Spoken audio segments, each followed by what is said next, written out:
Hello. Day 3 of World FND Awareness Month, and today I wanted to talk about when it started. So I realise I did mention that a little bit yesterday. If you haven't watched that video, go back and watch that. And basically my story started quite a few years ago actually. So probably, I think it was 2014, 2015, something like that. I had some problems with my legs where they were kind of slow to react. So if I wanted to go anywhere or move, for example, like get out of the car, my top half of my body would move and my bottom half would just stay there. And I'd have to concentrate to get them to move, which I now know is I had the automatic side had switched off and I had to then use I think it's called the intentional side of the brain. So I had to intentionally move them, which is what happens when you have FND. And but it wasn't that, it was not that severe. It kind of impacted on my life for a few months, but I could still stand, I could still walk. I couldn't walk long distances. I had a stick eventually that my daughter bought for me, because I was very resistant to using any kind of mobility aid at all at that time. That's a whole other story. And they gave me the diagnosis of FND, functional neurological disorder, and I was like, well, okay. And then I got better just on my own, like with no intervention, no help, no nothing. It just went away completely for years. So much so that I forgot I had it, completely forgot I had it.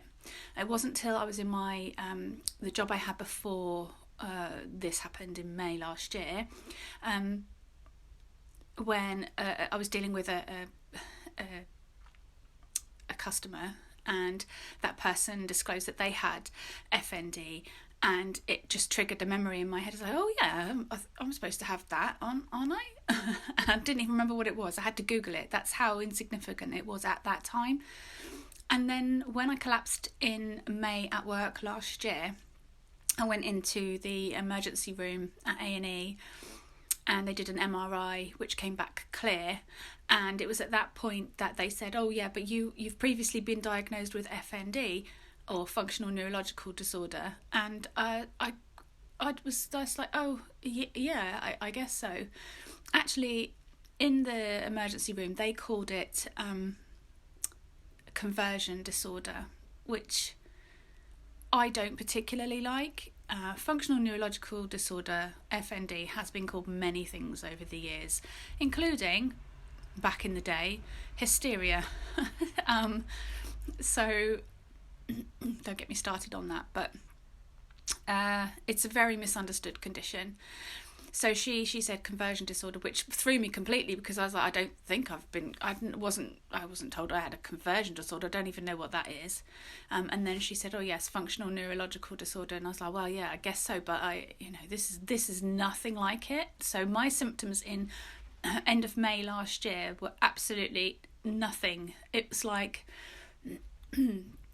I guess it'd be like having a bit of a sniffles compared to having pneumonia. So what happened in 2015-ish, 16-ish, I can't remember. It was so small and so insignificant compared to what happened in May, where my life just was turned upside down. My whole world, mine, my family's, my friends, everybody was impacted, because suddenly I'd gone from being full-time working, very busy, very independent, active person, to somebody who's full-time in a wheelchair and needed caring for 24/7. So it's been a massive change, and I've only been living with this level of disability since May 2019. Thanks for listening again. As always, if you've got any queries or comments or questions, please drop them below. I'll be very happy to answer, or you can send me a direct message. Always open to receiving those. And thanks again for sticking with me. Speak to you tomorrow. Bye.